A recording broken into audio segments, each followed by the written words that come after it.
ಶಾಸಕ ಎಚ್.ಕೆ. ಪಾಟೀಲರಿಗೆ ಸಚಿವ ಸ್ಥಾನ ಕೈತಪ್ಪಿದ ಹಿನ್ನೆಲೆ ಗದಗದಲ್ಲಿ ಕಾಂಗ್ರೆಸ್ ಪಕ್ಷದ ನಗರಸಭೆ ಸದಸ್ಯರಿಂದ ಸಾಮೂಹಿಕ ರಾಜೀನಾಮೆ.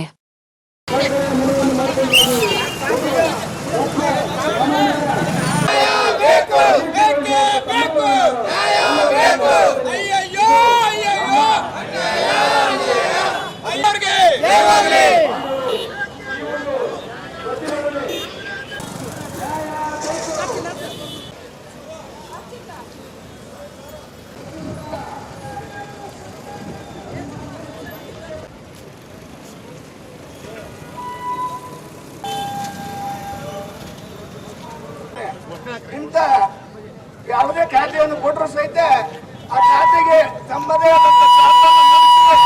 ನಾಯಕರಿಗೂ ಗೊತ್ತಿದೆ. ಇಂಥ ಒಬ್ಬ ಪ್ರಬುದ್ಧ ರಾಜಕಾರಣಿಗೆ ಅನ್ಯಾಯ ಮಾಡತಕ್ಕಂಥದ್ದು ನಾವು ಎಲ್ಲರೂ ಕೂಡ ಅವರ ಅಭಿನಯ ಮಾಡಿಕೊಡ್ಬೇಕು ಅಂತಕ್ಕಂಥ ಮಾತನ್ನು ನಾವು ಕೇಂದ್ರ ಸರ್ಕಾರಕ್ಕೆ ಹಾಗೂ ರಾಜ್ಯ ಸರ್ಕಾರದ ನಾಯಕರುಗಳಿಗೆ ನಾವು ಒತ್ತಾಯವನ್ನು ಮಾಡ್ತಾ ಇದ್ದೇವೆ.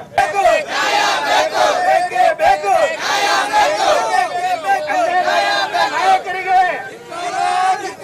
ಎಚ್.ಕೆ. ಪಾಟೀಲ್ ಸಾಹೇಬರಿಗೆ ಅನ್ಯಾಯ ಮಾಡಿದಂತ ನಾಯಕರಿಗೆ ಪ್ರಬುದ್ಧ ರಾಜಕಾರಣಿಯಾದಂತ ಎಚ್.ಕೆ. ಪಾಟೀಲ್ರಿಗೆ ಎಚ್.ಕೆ. ಪಾಟೀಲ್ರಿಗೆ ಎಚ್.ಕೆ. ಪಾಟೀಲ್ರಿಗೆ ಕೊಡಲೇಬೇಕು.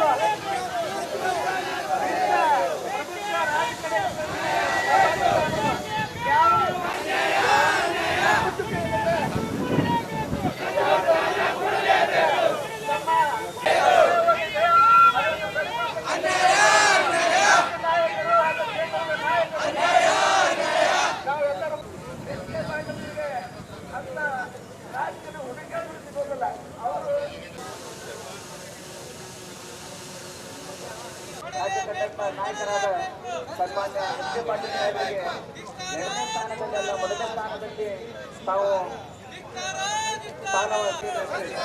ಆದರೂ ಕೂಡ ನಾವೆಲ್ಲರೂ ಸಮಾಧಾನದಿಂದ ಎರಡನೇ ಬಗ್ಗೆ ಖಂಡಿತವಾಗಲೂ ಸಚಿವ ಸ್ಥಾನ ದೊರಕಲಿಲ್ಲ ಅಂತ ಹೇಳಿ ನಾವು ಆಡಿದಂತ ಅನ್ಯಾಯವಂತ ನಾವು ಎಂದಿಗೂ ಕೈಗೊಳ್ಳಿಲ್ಲ. ಕೂಡಲೇ ಈ ಒಂದು ಕಡಿಮೆ ಇರುವಂತ ಸಚಿವವಾಗಿ ಒತ್ತಾಯವನ್ನು ಹೇರುತ್ತಾ ಮುಂದೆ ನಮ್ಮ ಅಧ್ಯಕ್ಷರು ಯಾಕೆ ತಪ್ಪಾರೆ ಅಂತೇಳಿ ಜನರಿಗೆ ಮೊದಲ ಅವ್ರು ತಿಳಿ ಹೇಳಬೇಕು. ಯಾಕೆ ಹೇಳ್ಬೇಕಂದ್ರೆ ಸನ್ಮಾನ್ಯ ಶ್ರೀ ಅಧ್ಯಕ್ಷರಾದ ಸನ್ಮಾನ್ಯ ಸೋನಿಯಾ ಗಾಂಧಿ ಅವರು ಅವರಿಗೆ ಒಂದು ಇದನ್ನು ಕೊಟ್ಟಿದ್ರು, ಏನು ಸುದ್ದಿ ಹರಿಕಾರ ಅಂತೇಳಿ ಇಡೀ ರಾಷ್ಟ್ರೀಯ ವ್ಯಾಪ್ತಿಯಂತ ಪ್ರಶಸ್ತಿ ಸಿಕ್ಕತಿ. ಅದ್ರ ಜೊತೆಗೆ ಸನ್ಮಾನ್ಯ ಶ್ರೀ ನರೇಂದ್ರ ಮೋದಿ ಅವರು ಬಿಜೆಪಿ ಗೌರ್ಮೆಂಟ್ ಇದ್ರು ಸಹಿತ ಜಗಳದಲ್ಲಿ ಅವರ ಸಚಿವ ಸ್ಥಾನ ಸಿಗಲೇಬೇಕಂತೇಳಿ ನಾವು ಪ್ರತಿಭಟನೆ ಮಾಡಕತ್ತೀವಿ. ರಾಜ್ಯ ಸರ್ಕಾರ ಆಳುವಂತ ಮುಖ್ಯಮಂತ್ರಿ ಅವರಲ್ಲಿ ಮನವಿ ಮಾಡ್ಕೊಂತೀವಿ. ಒಂದ್ ವೇಳೆ ಕೊಳ್ಳೆಯುವಂತ ಪಕ್ಷದಲ್ಲಿ ಮುಂದಿನ ನಿರ್ಮಾಣ ಇದಕ್ಕಿಂತ ಉಗ್ರವಾದ ಹೋರಾಟ ಮಾಡ್ತೀವಿ ಅಂತೇಳಿ ಈ ಸಂದರ್ಭದಲ್ಲಿ ಹೇಳಲು ಇಷ್ಟಪಡ್ತೀವಿ. ಹಿರಿಯ ಶಾಸಕ ಎಚ್.ಕೆ. ಪಾಟೀಲ್ರಿಗೆ ಕೊಡಲೇಬೇಕು ಕೊಡಲೇಬೇಕು.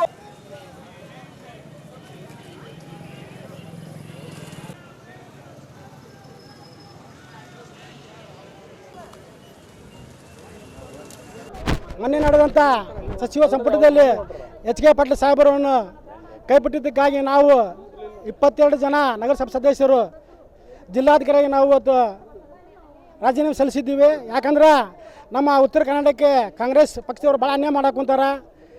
ಇದು ಇವತ್ತಿನ ಅನ್ಯಾಯ ಅಲ್ಲ, ಸುಮಾರು ನಮಗೆ 30 ವರ್ಷದಿಂದ ನಮ್ಮ ಅನ್ಯಾಯ ಹಾಕೊಂತೈತಿ.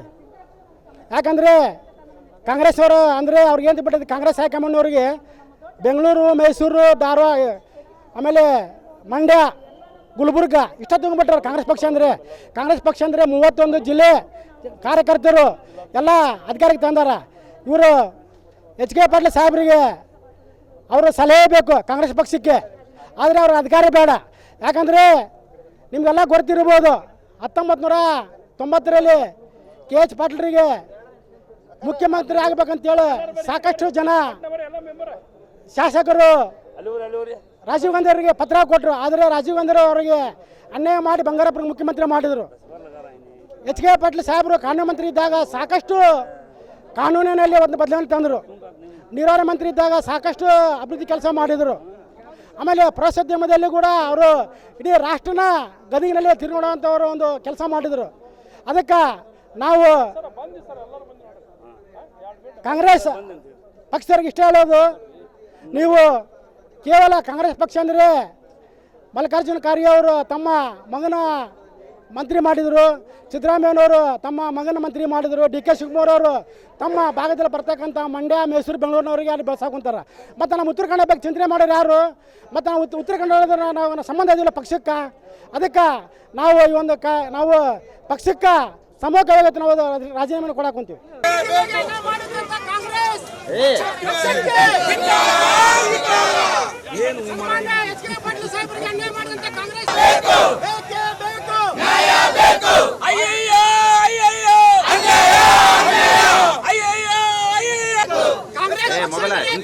ಮೈಸೂರು, ಮಂಡ್ಯ, ಬೆಂಗಳೂರು, ಇಡೀ ಆಲ್ ಕರ್ನಾಟಕ ಕಾಂಗ್ರೆಸ್ ಪಕ್ಷ ಅಂದ್ರೆ ಪೂರ್ವ ಕಾಂಗ್ರೆಸ್ ಪಕ್ಷ ಅಂದ್ರೆ ಕೇವಲ ಬರೀ ಬರೀ ಬೆಂಗಳೂರು ತಗೊಂಡ್ಬಿಟ್ರ.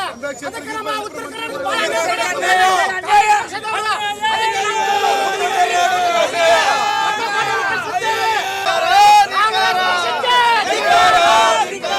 ಕಾಂಗ್ರೆಸ್ ಹೈಕಮಾಂಡ್ ಅವರಿಗೆ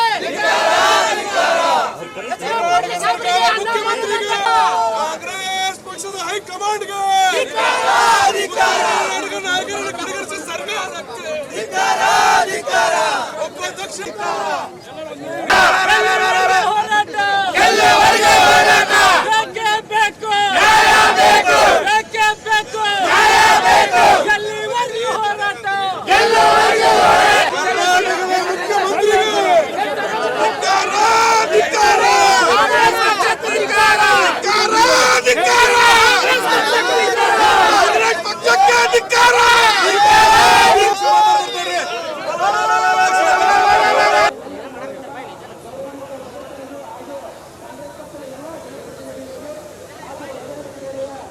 ಸರ್ಕಾರಕ್ಕೆ ರಾಷ್ಟ್ರ ಮಟ್ಟದ ಕಾಂಗ್ರೆಸ್ ನಾಯಕರು, ರಾಜ್ಯ ಮಟ್ಟದ ಕಾಂಗ್ರೆಸ್ ನಾಯಕರು ಅವ್ರನ್ನ ಹಾಕೋ ಕಡೆಗಣಿಸಿದ್ರಿಂದ ಇವತ್ತು ಎಲ್ಲ ಜನಪ್ರತಿನಿಧಿಗಳು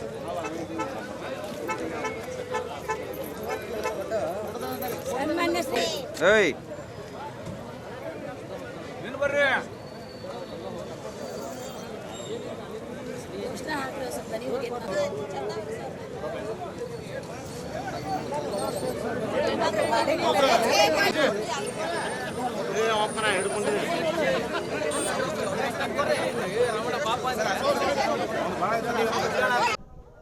ನಿನ್ನೆ ನಡೆದಂಥ ಸಚಿವ ಸಂಪುಟದ ವಿಸ್ತರಣೆ ಸಂದರ್ಭದೊಳಗೆ ನಮ್ಮ ಗದಗ ಮತಕ್ಷೇತ್ರದ ಮಾಜಿ ಶಾಸಕರು, ಹಾಲಿ ಶಾಸಕರಂಥ ಸನ್ಮಾನ್ಯ HK ಪಾಟೀಲ್ ಅವರನ್ನ ಸಚಿವ ಸಂಪುಟದೊಳಗೆ ತೆಗೆದುಕೊಳ್ಳಿರೋದಕ್ಕೆ ಬೇಸರಗೊಂಡು ನೋವಿನಿಂದ ಇವತ್ತು ನಮ್ಮ ಗದಗ ನಗರಸಭೆಯ ಎಲ್ಲ 22 ನಗರಸಭಾ ಸದಸ್ಯರು ಸಾಮೂಹಿಕವಾಗಿ ನಾನು ಕಾಂಗ್ರೆಸ್ ಪಕ್ಷದ ಅಧ್ಯಕ್ಷನಾಗಿರೋದ್ರಿಂದ ನನಗೆ ರಾಜೀನಾಮೆ ಸಲ್ಲಿಸಿದ್ದಾರೆ.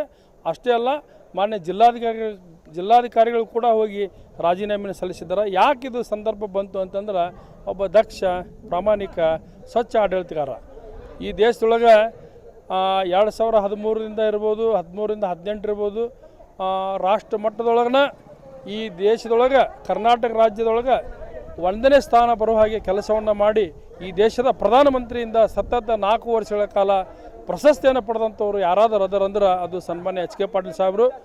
ಅವರು ಈ ಅವಧಿಯೊಳಗೆ ಪ್ರವಾಸೋದ್ಯಮ ಸಚಿವರು ಮತ್ತು ಕಾನೂನು ಸಚಿವರಾಗಿ ಪ್ರವಾಸೋದ್ಯಮ ಇಲಾಖೆ ಐತಿಎಲ್ ಅನ್ನೋಂಗೆ ಇತ್ತು, ಅದನ್ನು ಈ ರಾಷ್ಟ್ರಕ್ಕನ ಪರಿಚಯ ಮಾಡಿಕೊಟ್ಟಂಥವ್ರು ಸನ್ಮಾನ್ಯ HK ಪಾಟೀಲ್ ಸಾಹೇಬರು. ಕಾನೂನು ಇಲಾಖೆ ಇವತ್ತು ಯಾವುದೇ ಒಬ್ಬ ವ್ಯಕ್ತಿ ನ್ಯಾಯ ಪಡಿಬೇಕಂದ್ರೆ ನ್ಯಾಯಾಲಯದೊಳಗೆ 5 ವರ್ಷ, 10 ವರ್ಷ, 20 ವರ್ಷ ಅಲ್ದಾಡಬೇಕಾಗಿತ್ತು. ಇವತ್ತು ಇವರು ಸಚಿವರಾದ ಮೇಲೆ ಒಂದು ಕಾನೂನನ್ನು ತಿದ್ದುಪಡಿ ಮಾಡಿ ಯಾವುದೇ ಒಂದು ಕ್ರಿಮಿನಲ್ ಕೇಸ್ 2 ವರ್ಷದೊಳಗಾಗಿ ಇತ್ಯರ್ಥವನ್ನು ಪಡಿಸ್ಬೇಕು ಅಂತೇಳಿ ಒಂದು ಆದೇಶವನ್ನು ಮಾಡಿದರು. ಇಂಥ ಅನೇಕ ಜನಪರ ಕಾರ್ಯಕ್ರಮ ನೀರಾವರಿ ಸಚಿವರಿದ್ದಾಗ ಒಳ್ಳೆಯ ಕೆಲಸವನ್ನು ಮಾಡಿದರು, ಆಮೇಲೆ ಕೃಷಿ ಸಚಿವರಿದ್ದಾಗ ಒಳ್ಳೆಯ ಕೆಲಸವನ್ನು ಮಾಡಿದರು. ಹಲವಾರು ಸಂದರ್ಭದೊಳಗೆ ಹಲವಾರು ಯಾವುದೇ ಇಲಾಖೆ ಕೊಟ್ಟರು ಸಹಿತ ಅದನ್ನು ಚಾಕುಚತೆ ತಮ್ಮ ಬುದ್ಧಿಶಕ್ತಿಯಿಂದ ಈ ರಾಜ್ಯದೊಳಗೆ ಹೆಸರು ಬರೋ ಹಾಗೆ ಕೆಲಸವನ್ನು ಮಾಡಿದಂಥವ್ರು HK ಪಾಟೀಲರು.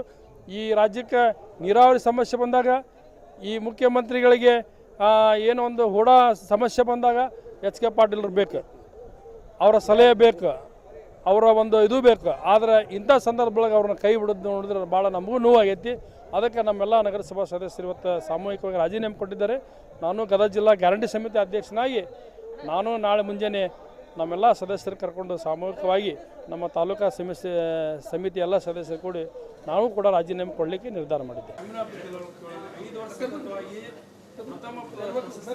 ನಮ್ಮ ಸರ್ಕಾರಕ್ಕೆ ಒಳ್ಳೆ ಹೆಸರು ತೊಗೊಂಡ್ಬಂದ್ರೆ ಈ ಸಲ ತೊಗೊಂಡ್ಬಂದು ಸರ್ ಗ್ರಾಮ ಮಟ್ಟದಲ್ಲಿ ನ್ಯಾಯಾಲಯ ಸ್ಥಾಪನೆ ಮಾಡಬೇಕು ಅಂತ ಮತ್ತು ಇಂಥ ಒಂದು ಒಳ್ಳೆ ಹೆಸರು ತರುವಂಥ ಒಬ್ಬ ದಕ್ಷ ಪ್ರಾಮಾಣಿಕ ಇವತ್ತು ನಿಷ್ಠಾವಂತ ಒಬ್ಬ ಎಚ್ ಕೆ ಪಾಟೀಲ್ ಸಾಹೇಬರಿಗೆ ಮನೆ ಮಾಡಕೊಂಡ್ರು ಅಂದ್ರೆ ಸರ್ ವೈಶಾಖ ಅವರಷ್ಟು ಕೊಡುಗೆ ಪಕ್ಷಕ್ಕೆ ಯಾರೂ ಮಾಡಿಲ್ಲ ಸರ್, ಯಾರೂ ಮಾಡಿಲ್ಲ. ಮೊನ್ನೆ ಸಚಿವ ಸಂಪುಟದಲ್ಲಿ ಸರ್ ಅವ್ರ ತಂದೆ ಕಾಲೇಜ್ ಪಾಟೀಲ್ರಿಗೆ ಮುಖ್ಯಮಂತ್ರಿ ಆಗ್ಬೇಕಂತ 100 ಜನ ಸೇವ್ ಮಾಡಿದ್ರು, ಅವ್ರಿಗೂ ಅನ್ಯಾಯ ಮಾಡಿದ್ರು ಸರ್, ಮುಖ್ಯಮಂತ್ರಿ ಮಾಡಲಿಲ್ಲ. ಸರ್ ಎಚ್ ಕೆ ಪಾಟೀಲ್ ಸಾಹೇಬರಿಗೆ 4 ಸಲ ಅನ್ಯಾಯ ಮಾಡಿದ್ರು. ಇದ್ದಂಥ ಮಂತ್ರಿಯನ್ನು ತೆಗೆದು ಬೇರೆ ಬೇರೆ ಮಂತ್ರಿಗಳು ಸ್ಥಾನ ಮಾಡಿಕೊಟ್ರು ಸರ್. ಸರ್ ಇವ್ರಿಗೆ ಇವತ್ತು ಬುದ್ಧಿಜೀವಿಗಳು ಇಡೀ ರಾಷ್ಟ್ರ ಮಟ್ಟದಲ್ಲಿ ಯಾರೂ ಇಲ್ಲ ಸರ್. ಆಮೇಲೆ ಸರ್ ಇವ್ರ ಮೇಲೆ ಒಂದು ಕಪ್ಪು ಚುಕ್ಕೆ ಇಲ್ಲ ಇಡೀ ರಾಷ್ಟ್ರದಾಗ ಯಾರಾದ್ರೂ H K Patil Saheb sir ಒಂದು ಕಪ್ಪು ಚುಕ್ಕಿಲ್ಲ ಅಂತ ಮನುಷ್ಯ ಸರ್ ರಾಜಕಾರಣ ಮಾಡ್ಕೊಂಡು ಸರ್. ಅಂಥ ಮನುಷ್ಯ ಇವರು ಸಚಿವ ಸಂಪುಟದಲ್ಲಿ ತೆಗೆದಾಕ್ತಾರೆ. ಏನು ಸರ್ ಉದ್ದೇಶ ಇವ್ರಿಗೆ? ಸಿದ್ದರಾಮಯ್ಯ ಸಾಹೇಬ್ರ ಮನೆಗಳು ತೊಗೊಂಡ್ಬಿಡ್ತಾರ ಕರ್ನಾಟಕಕ್ಕೆ ಅನ್ಯಾಯ ಎಚ್ಚರಿಕೆ ಕೊಡೋದು ರಾಜೀನಾಮೆ ಕೊಡಬೇಕು ಸಾಹೇಬ್ರ, ದಯವಿಟ್ಟು ಸರ್ ನಮ್ಮ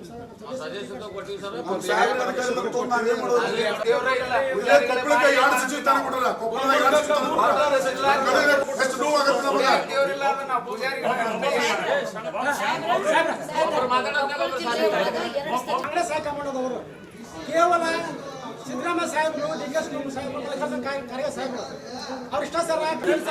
ನಮ್ಮ ಇರ್ತಕ್ಕಂಥ ನಾಯಕ ಎಚ್ ಕೆ ಪಾಟೀಲ್ ಸಾಹೇಬ್ರು ಒಬ್ಬರೇ ಸರ್. ಈಗ ಅವ್ರು ರಾಜಕಾರಣ ಕಸ್ಕೊಂಡ್ರಿ ಇವರು ಉದ್ದೇಶ ಸರ್ ಇವರು. ಅದಕ್ಕೆ ನಾನು ಸರ್ ಮುಂಬರುವ ದಿನಗಳಲ್ಲಿ ಅವ್ರು ಸ್ಟ್ರೈಕ್ ಮಾಡಿ ಕೇಳುವಂತ ವ್ಯಕ್ತಿ ಅಲ್ಲದ, ಸ್ಟ್ರೈಕ್ ಮಾಡಿ ಸಚಿವ ಸ್ಥಾನ ಕೊಡ್ರಿ ಅಂತ ವ್ಯಕ್ತಿ ಅಲ್ಲದ, ಒಂದು ದೊಡ್ಡ ನಾಯಕ ಅಂತ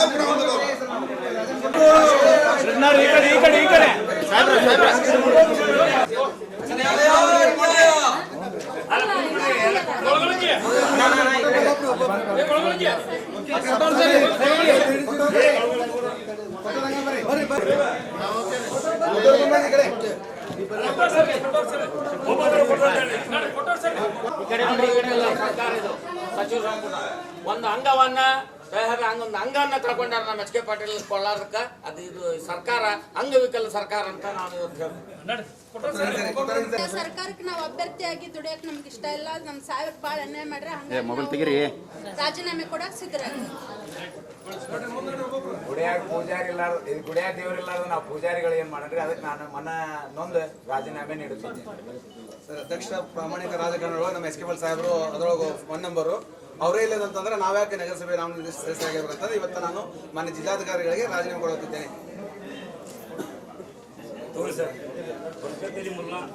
ಉಪನಾಯಕರು ಗದಗಿರಿ ಎಚ್ ಕೆ ಪಾಟೀಲ್ ಸಾಹೇಬರು 1989 4 ಸಲ MLC ಆಗ್ಯಾರ, 3 ಸಲ MLA ಆಗ್ಯಾರ. ಸಾಕಷ್ಟು ಹೋರಾಟ ಮಾಡಿ ಈ ರಾಜ್ಯ ಬಗ್ಗೆ, ಈ ದೇಶ ಬಗ್ಗೆ. ಇಂಥ ಪಕ್ಷಕ್ಕೆ ಜನಸರು ದುಡ್ಡ ಎಚ್ ಕೆ ಪಾಟೀಲ್ಗೆ ಪಕ್ಷದವರು ಭಾಳ ನಿರ್ಣಯ ಮಾಡ್ಯಾರ. ಇದು ಭಾಳ ತಪ್ಪು ಮಾಡ್ಯಾರ, ಭಾಳ ಅನ್ಯಾಯ ಮಾಡ್ಯಾರ. ಮುಂದೆ ಎಚ್ ಕೆ ಪಾಟೀಲ್ ಅನುಕೂಲ ಅಂತೇಳಿ ನಾವು ರಾಜೀನಾಮೆ ಕೊಟ್ಟು ಅಂತೇಳಿ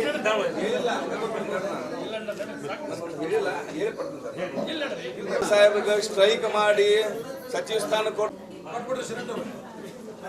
ನಿಷ್ಠಾವಂತ ರಾಜಕಾರಣಿಯವರಿಗೆ ಸ್ಥಾನಮಾನ ಇಲ್ಲ ಅಂದ್ರೆ ಆ ಸಂಪುಟದೊಳಗೆ ನಾನು ಇರೋದು. ನೋಡ್ರಿ ಕೊಡ್ರಿ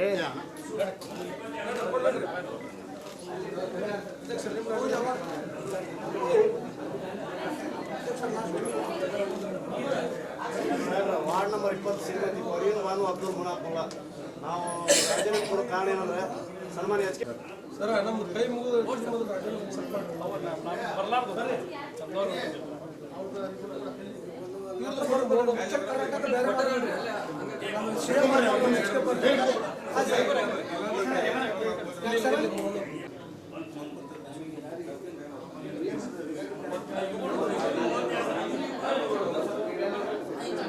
ಇವತ್ತಿನ ದಿನ ನಾವು ರಾಜೀನಾಮೆ ಕೊಡಲಿಕ್ಕೆ ಬಂದಿದ್ದೇವೆ DC ಆಫೀಸ್ಗೆ. ಕಾರಣ ಮೊದಲನೆಯ ಸಂಪುಟದಲ್ಲಿ ನಮ್ಮ ಸಾಹೇಬ್ರ ಸನ್ಮಾನ್ಯ ಎಚ್ ಕೆ ಪಾಟೀಲ್ ಸಾಹೇಬರಿಗೆ ಸಚಿವ ಸ್ಥಾನ ನೀಡಲಿಲ್ಲ. ನಮಗೆ 2ನೇ ಹಂತದಲ್ಲಿ ಸನ್ಮಾನ್ಯ ಎಚ್ ಕೆ ಪಾಟೀಲ್ ಸಾಹೇಬರಿಗೆ ಸಚಿವ ಸ್ಥಾನ ನೀಡ್ತಾರೆ ಎಂಬ ನಮಗೆ ನಂಬಿಕೆ ಇತ್ತು. ಆದರೆ 2ನೇ ಹಂತದಲ್ಲೂ ಕೂಡ ಅವ್ರನ್ನ ಕಡೆಗಣಿಸಿದ್ರಿಂದ ಅವರು ಉತ್ತರ ಕರ್ನಾಟಕಕ್ಕೆ ಯಾವ್ಯಾವಾಗ ಕಷ್ಟ ಬರುತ್ತದೆ ಮುಂದೆ ನಿಂತು ಹೋರಾಟ ಮಾಡಿದಂಥ ನಾಯಕರು, ಸಜ್ಜನರು, ಯಾವುದೇ ಕಲಂಕ ಇಲ್ಲದಂಥ ನಾಯಕರು, ಯಾವುದೇ ಹಗರಣದಲ್ಲಿ ಇರಲಾರ್ದಂಥ ನಾಯಕರು, ಈ ರಾಜ್ಯಕ್ಕಲ್ಲ ಈ ದೇಶಕ್ಕೆ ಶುದ್ಧ ನೀರನ್ನು ಕಟ್ಟ ಕಡೆಯ ಬಡವನು ನೀರು ಕುಡಿಬೇಕಂತೇಳಿ ಶುದ್ಧ ನೀರು ತಂದಂಥ ಹರಿಕಾರರು. ಅವರು ಮೊನ್ನೆ ಸಿದ್ದರಾಮಯ್ಯ ಸಾಹೇಬರು ಕಷ್ಟದಲ್ಲಿದ್ದಾಗ ಕಾನೂನು ಮಂತ್ರಿಯಾಗಿ ತಾವು ನಿಂತು ಆ ತೊಡಕನ್ನು ಬಗೆಹರಿಸಿದಂಥ ನಾಯಕರು. ಪ್ರತಿಯೊಂದು ಅಧಿಕಾರದಾಗಿದ್ದಾಗ ಮಾತ್ರವಲ್ಲ, ನಮ್ಮ ಕಾಂಗ್ರೆಸ್ ಪಕ್ಷ ಅಧಿಕಾರದಾಗ ಇಲ್ಲದಾಗೂ ಅವರು ಮುಂದೆ ನಿಂತು ಹೋರಾಟ ಮಾಡಿದಂಥ ಇಡೀ ಕರ್ನಾಟಕದ ನಾಯಕರವರು. ಅವರು ಇಲ್ಲೇ ಸತತವಾಗಿ ಆರಿಸಿ ಬರಬೇಕಾದ್ರೆ ಅವರಿಗೆ ಜಾತಿಗೆ ಪರಿಗಣನೆ ಮಾಡಬಾರ್ದು. ಅವರು ಅಲ್ಪಸಂಖ್ಯಾತರ ಜನಾಂಗ ಇದ್ದರೂ ಕೂಡ ಸರ್ವ ಜನಾಂಗದ ನಾಯಕರವರು. ಸತತವಾಗಿ ಆರಿಸಿ ಬರ್ತಾರೆ ಅಂದರೆ ಸರ್ವ ಜನಾಂಗ ಅವರ ಹಿಂದಿದೆ, ಇಡೀ ಕರ್ನಾಟಕದ ಸರ್ವ ಜನಾಂಗ ಅವರ ಹಿಂದಿದೆ. ಉತ್ತರ ಕರ್ನಾಟಕದ ಏಕೈಕ ಹೋರಾಟಗಾರ ನಾಯಕರವರು. ಅಂಥವರಿಗೆ ಇವತ್ತು ನೀವು ಸಚಿವ ಸ್ಥಾನ ನೀಡಲಿಲ್ಲ ಅಂತಂದರೆ ಈ ಸರ್ಕಾರ ತಮ್ಮ ಶರೀರದ ಒಂದು ಅಂಗವನ್ನು ಕಳ್ಕೊಂಡಿದೆ. ಇದು ಭಾಳ ದಿವಸ ನಡೆಯೋದಿಲ್ಲ, ಇದು ಅಂಗವಿಕಲ ಸರ್ಕಾರ ಅಂತ ನಾನು ಹೇಳಕ್ಕೆ ಬಯಸ್ತೀನಿ. ಅದಕ್ಕಾಗಿ ನಾವು ಇವತ್ತು ಎಲ್ಲ ನಗರಸಭೆಯ 17 ಸದಸ್ಯರು ಹಾಗೂ 5 ನಾಮನಿರ್ದೇಶಕ ಸದಸ್ಯರು, ಒಟ್ಟು 22 ಸದಸ್ಯರು ಈಗ DC ಅವರಿಗೆ ನಾವು ರಾಜೀನಾಮೆಯನ್ನು ಜಿಲ್ಲಾಧಿಕಾರಿಗಳಿಗೆ ರಾಜೀನಾಮೆ ಕೊಟ್ಟಿದ್ದೇವೆ. ಹಾಗೂ ಪಕ್ಷಕ್ಕೂ ಕೂಡ ನಾವು ಸಾಮೂಹಿಕವಾಗಿ ರಾಜೀನಾಮೆ ಕೊಡ್ತೇವೆ. ಮುಂದೆ ಬಂದ ದಿನಮಾನದಲ್ಲಿ ಬರೀ ಗದಗ ಜಿಲ್ಲಾ ಅಷ್ಟೇ ಅಲ್ಲ, ಇಡೀ ಉತ್ತರ ಕರ್ನಾಟಕದಲ್ಲಿ ನಾವು ಕಾಂಗ್ರೆಸ್ಸಿಗೆ ತಕ್ಕ ಪಾಠವನ್ನು ಕಲಿಸುತ್ತೇವೆ, ಎಲ್ಲ ಜನರನ್ನು ಸೇರಿಸ್ತೇವೆ, ನಾವು ಹೋರಾಟ ಮಾಡುತ್ತೇವೆ. ಮುಂದೆ ಕಾಂಗ್ರೆಸ್ಸಿಗೆ HK ಪಾಟೀಲ್ ಸಾಹೇಬ್ರನ್ನ ತೆಗೆದಿದ್ದಕ್ಕೆ ಏನು ಅಂತ ನೋವನ್ನು ಮುಟ್ಕೊಂಡು ನೋಡುವಂಗೆ ಎಲ್ಲ ನಾಯಕರಿಗೆ ಮಾಡ್ತೇವೆ ಅಂತ ಹೇಳಿ ಇವತ್ತು ನಾನು ತಮ್ಮಲ್ಲಿ ಹೇಳಕ್ಕೆ ಬಯಸ್ತೇನೆ. ಮಾನ್ಯ ಮುಖ್ಯಮಂತ್ರಿಯಲ್ಲಿ ಒಂದು ನಮ್ರ ವಿನಂತಿ ಏನಂದ್ರೆ, ಉತ್ತರ ಕರ್ನಾಟಕಕ್ಕೆ ಇವತ್ತು ಅನ್ಯಾಯ ಮಾಡುತ್ತಿದ್ದೀರಿ. ಒಂದು ನಿಷ್ಠಾವಂತ ಧೀಮಂತ ನಾಯಕನಿಗೆ ಸಚಿವ ಸಂಪುಟದೊಳಗೆ ಸ್ಥಾನಮಾನ ಕೊಡದೆ ಅನ್ಯಾಯ ಮಾಡುತ್ತಿದ್ದೀರಿ. ಇಂಥ ಅನ್ಯಾಯ ಮಾಡಬಾರ್ದು ಯಾವಾಗಲೂ. ಯಾಕಂದರೆ ನಿಷ್ಠಾವಂತ ಒಂದು ರಾಜಕಾರಣಿಯವರಿಗೆ ಸಚಿವ ಸಂಪುಟದೊಳಗೆ ಸ್ಥಾನಮಾನ ನೀಡಬೇಕಾಗಿದ್ದು. ಅದಕ್ಕೆ ಈ ಕೆಲಸ ಮಾಡಿದ್ದಕ್ಕೆ ನಮ್ಗೆ ವಿರೋಧವಿದೆ. ಅದಕ್ಕೆ ನಾವು ಇವತ್ತು ಎಲ್ಲ ನಗರಸಭೆಯ ಸದಸ್ಯರು ಹಾಗೂ ನಾಮನಿರ್ದೇಶಕ ಸದಸ್ಯರು ಕೂಡಿಕೊಂಡು ನಮ್ಮ ಸ್ಥಾನಕ್ಕೆ ರಾಜೀನಾಮೆ ನೀಡಿದ್ದೇವೆ. ಏನಾದರೂ ಈ ಉತ್ತರ ಕರ್ನಾಟಕಕ್ಕೂ ಸಚಿವ ಸ್ಥಾನ ಕೊಟ್ಟು ಸರಿದೂಗಿಸಬೇಕು ಅಂತ ತಮ್ಮಲ್ಲಿ ವಿನಂತಿ. ಮೊಹಮ್ಮದ್ ನೀಫ್ ಶಾಲ್ಗರ್, ನಜೀರ್ ಅಹಮದ್ ಶಾಲ್ಗರ್. ಇನ್ನೇನು HK ಪಾಟೀಲ್ ಬಡವರು ಬಂದರೂ ಹೆಗಲ ಮೇಲೆ ಕೈ ಹಾಕಲ್ಲ, ಬಡವ್ರ ಮೇಲೆ ಕೈ ಹಾಕಲ್ಲ. ಇವಾಗ ನಮ್ಮೊಬ್ರು ಇವರು ನನ್ನ ಕಣ್ಣಿದ್ರಿಗೆ ಬಡವ್ರಿ ಹೆಣ್ಮಕ್ಳು ನನ್ನ ಕಣ್ಣಿದ್ರಿಗೆ ನೋಡೀನಿ. ಆಗಿಂದಾಗ ಇದೇ ಶಬ್ದ ಕೊಡ್ಸ್ಯಾರ ಅವ್ರು HK ಪಾಟೀಲ್. ನನ್ನ ಕಣ್ಣಿದ್ರಿ ಕರ್ಕೊಂಡು ಅಡ್ಡಾಡ್ಬೇಕಂದ್ರೆ HK ಪಾಟೀಲ್ ಮಿನಿಸ್ಟರ್ ಗಾಡಿ ಒಳಗೆ ಕರ್ಕೊಂಡು ಅವ್ರು ಅಂತವ್ರು ಬಸವ ಮಿನಿಸ್ಟರ್ ಸೀಟ್ ಸಿಗೋ ಮಟನು ಅವ್ರು ಸಿಕ್ಕಿದಾಗ ನಾ ಸಾಕು. ನನ್ನ ಅಭಿಮಾನಿ ಇವ್ರ ಮಗಳಿಗೆ 10 ಪೈಸೆಯಿಂದ ಏನು ನಮ್ಮಂತವ್ರಲ್ರಿ, ನಮ್ಮಂತ 10 ಮಂದಿಗೆ 10 ಮಂದಿ ಕೊಡ್ಸಾರ ಅವ್ರು ನೋಡ್ರಿ. ಅವರು HK ಪಾಟೀಲ್ ಬಸವಣ್ಣವ್ರು ಇದ್ದಂಗೆ ಅವರು ಇವ್ರದೇ ಸಿಲಿಂಡರ್ ಅವ್ರಿಗೆ ಸಚಿವ ಸ್ಥಾನ ಸಿಗೋ ಮಟ್ಟನು ಅವರು ಮುಖ್ಯಮಂತ್ರಿ ಆಗ್ಬೇಕಿತ್ತು. ಎಲ್ಲ ಸ್ಥಾನ ತಪ್ಪಿಸಾರ ಅವರಿಗೆ. ಎಲ್ಲ ಮ್ಯಾಲಿಂದ ಹಿಡಿದು ನೋಡ್ರು KH ಪಾಟೀಲ್ರು HK ಪಾಟೀಲ್ ಅವ್ರು ಜೋಡಿ ಅಡ್ಡಾಡವ್ರು. ನಾವು KH ಪಾಟೀಲ್ ಜೋಡಿ ಅಡ್ಡಾಡಿ HK ಪಾಟೀಲ್ ಜೋಡಿ ಅಡ್ಡಾಡಿ ಬಿಟ್ರಲ್ಲ ಅವರು. ಇದು ಅಂತಾರೆ ಕೊಟ್ಟಾರ ಕೊಟ್ಟಾರ HK ಪಾಟೀಲ್ರು ಅಂತವ್ರು. ಅವರಿಂದ ಎಲ್ಲ ಶಿಲೆ ತೊಗೊಂತಾರ, ಎಲ್ಲ ಶಿಲೆ ಕೊಡ್ತಾರೆ. ಇವ್ರು ಕಾಶಿ ಒಳಗೆ ಐತ್ರಿ, ಕಾಶಿ ಒಳಗೆ ಇವ್ರು ದಾರಿ ಇದ್ದಾರೆ ಸರ್. ಸನ್ಮಾನ್ಯ HK ಪಾಟೀಲ್ ಸಾಹೇಬರು ಹಿರಿಯರು, ಕಾಂಗ್ರೆಸ್ನೊಳಗೆ ಭಾಳಷ್ಟು ಒಬ್ಬ ದಕ್ಷ ಪ್ರಾಮಾಣಿಕ ಹಾಗೆಯೇ ಒಬ್ಬ ಉತ್ತಮ ಕನಸುಗಾರರು. ತಮಗೆಲ್ಲ ಗೊತ್ತು, ರಾಷ್ಟ್ರ ಮಟ್ಟದಲ್ಲಿ ಇವತ್ತು ಗದಗನ್ನು ಮಿಂಚು ಹಾಗೆ ಮಾಡಿರ್ತಕ್ಕಂಥ ಒಬ್ಬ ಧೀಮಂತ ನಾಯಕ. ಅಂಥ ಒಬ್ಬ ನಾಯಕರಿಗೆ ಇವತ್ತು ಸಚಿವ ಸಂಪುಟದಲ್ಲಿ ಸ್ಥಾನ ಸಿಗದೇ ಇರೋದು ನಿಜವಾಗ್ಲೂ ಭಾಳ ನೋವಿನ ಸಂಗೀತ ಅಂತಕ್ಕಂಥ ಮಾತು. ಇವತ್ತು ನಮ್ಮ ವಿಧಾನಸಭೆಯಲ್ಲಿ ಒಬ್ಬ ದಕ್ಷ HK ಪಾಟೀಲ್ ಸಾಹೇಬರು ಇದ್ರೇ ಅದಕ್ಕೊಂದು ಮೆರುಗಂತಕ್ಕಂಥ ಮಾತು. ಆದರೆ ಇವತ್ತು ನೋಡ್ತಾ ಇದ್ರೆ ಎಲ್ಲ ಒಂದು ಕಡೆದು ಶೂನ್ಯ ಅಂತ ಅನಿಸುತ್ತೆ. ಒಬ್ಬ ಕನಸುಗಾರ, ಹೋರಾಟಗಾರ, ಮುತ್ಸದ್ದಿ ರಾಜಕಾರಣಿ, ಎಲ್ಲರನ್ನ ಒಳಗೊಂಡು ಎಲ್ಲರ ಪ್ರೀತಿಗೆ ಪಾತ್ರರಾಗಿರ್ತಕ್ಕಂಥ ಅಂಥವರು ದೂರದೃಷ್ಟಿ ಇರ್ತಕ್ಕಂಥ ಒಬ್ಬ ನಾಯಕ ಇವತ್ತು ಆ ಸಂಪುಟದಲ್ಲಿ ಇಲ್ಲ ಅನ್ನೋದಾದರೆ ಅದು ಒಂದು ಶೂನ್ಯ ಅಂದು ಕೂಡ ತಪ್ಪಾಗಲಿಕ್ಕೆ ಅಂತಕ್ಕಂಥ ಮತ್ತು ಯಾವ ಕಾರಣಕ್ಕಾಗಿ ಸನ್ಮಾನ್ಯ HK ಪಾಟೀಲ್ ಸಾಹೇಬರಿಗೆ ಅವ್ರನ್ನ ಕೈ ಬಿಟ್ಟರು ಗೊತ್ತಾಗಲಿಲ್ಲ. ದಯವಿಟ್ಟು ಉತ್ತರ ಕರ್ನಾಟಕದ ಹೆಮ್ಮೆಯ ಪುತ್ರರು, ಈ ಭಾಗದ ಒಳ್ಳೆಯ ಕನಸುಗಾರರು, ತಮಗೆಲ್ಲ ಗೊತ್ತು, ಕಟ್ಟೆ ಗುಡಿಸಲಿನಲ್ಲಿ ಇರ್ತಕ್ಕಂಥವ್ರು ಕೂಡ ಶುದ್ಧ ನೀರನ್ನು ಕುಡಿಬೇಕಂತಕ್ಕಂಥ ಕನಸು ಕಟ್ಟಿರ್ತಕ್ಕಂಥವ್ರು. ಈ ದೇಶದ ಪ್ರಧಾನಿ ಯಾವ ನೀರನ್ನು ಕುಡಿತಾರೋ ಅಂಥ ನೀರನ್ನು ಕೂಡ ಗುಡಿಸಲಿರ್ತಕ್ಕಂಥವ್ರು ಕೂಡ ಕುಡಿಬೇಕಂತಕ್ಕಂಥ ಕನಸು ಕಟ್ಟಿರ್ತಕ್ಕಂಥ ಒಬ್ಬ ಧೀಮಂತ ನಾಯಕ. ಅಂಥ ನಾಯಕನನ್ನು ಇವತ್ತು ಈ ಒಂದು ಸಂಪುಟದಲ್ಲಿ ಕೈ ಬಿಟ್ಟಿರೋದೇ ನಿಜವಾಗಲೂ ಈ ಭಾಗದ ಸಮಸ್ತ ಉತ್ತರ ಕರ್ನಾಟಕದಾಗ ಅಷ್ಟೇ ಯಾಕೆ ಇವತ್ತು ರಾಜ್ಯಕ್ಕನ ಒಂಥರ ನೋವನ್ನು ಮಾಡಿರ್ತಕ್ಕಂಥದ್ದು ಅಂತಕ್ಕಂಥ ಮಾತನ್ನು ಹೇಳ್ತಾ ಏನೇ ಆಗಲಿ ಸನ್ಮಾನ ಎಚ್ ಕೆ ಪಾಟೀಲ್ಗೆ ಅವ್ರನ್ನ ಕೈ ಬಿಟ್ಟಿರೋದೇ ನಿಜವಾಗಲೂ ಅದು ನಮಗೆ ಅರಗಿಸ್ಕೊಳ್ಳದಿರತಕ್ಕಂಥ ನೋವಾಗ್ಯದ. ಯಾಕಂತಂದ್ರೆ ಯಾರು ಪ್ರಗತಿಯನ್ನು ಬಯಸ್ತಾರೋ, ಯಾರು ಈ ಜನತೆಯ ಕಟ್ಟಕಡೆ ಗುಡಿಸಲಿರ್ತಕ್ಕಂಥ ಎಲ್ಲರ ಅಭಿವೃದ್ಧಿಗಾಗಿ ಚಿಂತನೆ ಮಾಡ್ತಾರೋ ಅಂಥ ಚಿಂತನೆ ಮಾಡುವಂಥ ಮನಸ್ಸುಗಳು ಎಲ್ಲರಿಗೂ ಕೂಡ ಇವತ್ತು ನೋವಾಗಿದೆ ಅಂತಕ್ಕಂಥ ಮಾತನ್ನು ಮತ್ತೊಮ್ಮೆ ಹೇಳ್ತಾ, ಅದಕ್ಕೆ ಕೂಡ ಸನ್ಮಾನ್ಯ ವರಿಷ್ಠರು ಆದಷ್ಟು ಗಮನ ಹರಿಸಿ ಏನು ಇನ್ನೂ ಒಂದು ಹುದ್ದೆ ಖಾಲಿ ಐತೆ ಅಂತಕೊಂಡು ಹೇಳ್ತಾ ಇದ್ದಾರೆ. ಆ ಹುದ್ದೆಗಾದ್ರೂ ಸಹಿತವಾಗಿ ಆ ಖಾತೆಗಾದ್ರೂ ಸಹಿತ ಸನ್ಮಾನ್ಯ ಎಚ್ ಕೆ ಪಾಟೀಲ್ ಸಾಹೇಬರನ್ನ ಪರಿಗಣಿಸಲೇಬೇಕಂತಕ್ಕಂಥ ಒಂದು ಒತ್ತಾಯವನ್ನು ನಾನು ಇವತ್ತು ತಮ್ಮ ಮಾಧ್ಯಮದ ಮೂಲಕ ಮಾಡ್ತಾ ಇದ್ದೀನಿ. ಇವತ್ತು ನಮ್ಮ ಎಚ್ ಕೆ ಪಾಟೀಲ್ ಸಾಹೇಬರಿಗೆ ಒಂದು ಸಚಿವ ಸ್ಥಾನ ದೊರಕದೇ ಇರುವಂಥ ಕಾರಣಕ್ಕಾಗಿ ನಾವು ಇವತ್ತು ಅವ್ರಿಗೆ ಸಿಗದಂಥ ಸ್ಥಾನಮಾನ ನಮಗೂ ಬೇಡ ಅಂಥೇಳಿ ನಾವು ಇವತ್ತು ನಮ್ಮ ಸದಸ್ಯತ್ವ ನಗರಸಭಾ ಸದಸ್ಯತ್ವಕ್ಕೆ ನಾವು ರಾಜೀನಾಮೆ ಕೊಟ್ಟಿದ್ದೀವಿ. ಡಿ ಸಿ ಸಾಹೇಬರಿಗೆ ಬಂದು ನಾವು ರಾಜೀನಾಮೆ ಕೊಟ್ಟಿವಿ. ನಮ್ಮ ಎಚ್ ಕೆ ಪಾಟೀಲ್ ಸಾಹೇಬರಿಗೆ ನೀವು ಸಚಿವ ಸ್ಥಾನ ಕೊಡದೇ ಇರೋ ಕಾರಣ ಏನು ಅಂತ ನಮ್ಮದು ಪ್ರಶ್ನೆ. ಒಬ್ಬ ದಕ್ಷ ಆಡಳಿತಗಾರ ಒಂದು ಯಾವುದೇ ಒಂದು ಖಾತೆಯನ್ನು ಕೊಟ್ಟರೂ ಪ್ರಾಮಾಣಿಕತೆಯಿಂದ ನಿಭಾಯಿಸುವಂಥ ಒಬ್ಬ ಆಡಳಿತಗಾರ, ಅವರು ಅವರಲ್ಲಿ ಏನು ಒಂದು ಕುಂದುಕೊರತೆ ಐತಂತ ನೀವು ಅವ್ರನ್ನ ಇವತ್ತು ಕ್ಯಾಬಿನೆಟ್ನಲ್ಲಿ ನೀವು ಕೈ ಬಿಟ್ಟಿದ್ದೀರಾ ಅಂತೇಳಿ ನಮ್ಮದು ಒಂದು ಪ್ರಶ್ನೆ. ಇಂಥ ಒಂದು ಆಡಳಿತವನ್ನು ನಡೆಸುವಂಥ ಒಬ್ಬ ಧೀಮಂತ ನಾಯಕರು, ಕಪ್ಪು ಚುಕ್ಕೆ ಇರಲಾರ್ದಂಥ ದಕ್ಷ ಆಡಳಿತಗಾರ ಇರುವಂಥ ಒಂದು ವ್ಯಕ್ತಿಗೆ ಇವತ್ತು ನೀವು ಆಡಳಿತದ ತೊಗೊಂಡಿಲ್ಲ ಅಂದ್ರೆ ಮತ್ತು ಯಾವ ನಮ್ಮ ಉತ್ತರ ಕರ್ನಾಟಕದ ಭಾಗಕ್ಕೆ ಒಂದು ಅನ್ಯಾಯ. ಉತ್ತರ ಕರ್ನಾಟಕದ ಧ್ವನಿಯಾಗಿ ಎತ್ತುವಂಥ ಒಂದು ನಮ್ಮ ಎಚ್ ಕೆ ಪಾಟೀಲ್ ಸಾಹೇಬರು ಈ ಭಾಗದ ಯಾವುದೇ ಸಮಸ್ಯೆಗಳಿರಲಿ ಅದನ್ನು ಎತ್ತಿ ತೋರಿಸಿ ಅದನ್ನು ಕೆಲಸವನ್ನು ನಿಷ್ಠೆಯಿಂದ ಕೆಲಸ ಮಾಡಿದಂಥ ವ್ಯಕ್ತಿತ್ವ. ಅಂಥವ್ರಿಗೆ ನೀವು ಇವತ್ತು ಕಾನೂನು ಸಚಿವರಾಗಿ ಅವರು ಮಾಡಿದಂಥ ಸೇವೆ ಹಲವಾರು ಸೇವೆಗಳದಾವೆ. ಅವನ್ನ ಎಂತೆಂಥ ಕೇಸುಗಳನ್ನು ವರ್ಷ 10 ವರ್ಷ 20 ವರ್ಷ ಅವು ಹಂಗೆ ಪೆಂಡಿಂಗ್ನಾಗಿದ್ದವು. ಅಂಥ ಒಂದು ಗ್ರಾಮ ಮಟ್ಟದೊಳಗೂ ನ್ಯಾಯ ಸಿಗಲಿ ಅಂತೇಳಿ ಆ ಒಂದು ಕಾನೂನನ್ನು ಜಾರಿಗೆ ತಂದರು. ಇಂಥ ಒಂದು ಎಲ್ಲ ಒಂದು ಗ್ರಾಮೀಣಾಭಿವೃದ್ಧಿ ಸಚಿವರಾದಾಗೂ ಅವರು ಒಂದು ಗ್ರಾಮದ ಪಂಚಾಯತ್ ರಾಜ್ ಇರ್ಬೋದು, ಎಲ್ಲದರೊಳಗೂ ಭಾರಿ ನೀರಾವರಿ ಸಚಿವರಾದಾಗ ನೀರಾವರಿ ಖಾತೆ ಭಾಳ ನಿಭಾಯಿಸಿದ್ರು, ಭಾಳ ಚೆನ್ನಾಗಿ ನಿಭಾಯಿಸಿದರು. ಅಂಥ ಒಂದು ನಾಯಕರನ್ನ ನೀವು ಯಾಕೆ ಕಡೆಗಣಿಸಿರಿ? ಅದಕ್ಕೆ ನಮ್ಮ ಕೂಗು ಅದೇ ನಮ್ಮದು ಕೇಳೋದು, ಯಾಕೆ ನೀವು ಕೊಟ್ಟಿಲ್ಲ ಅವರಿಗೆ?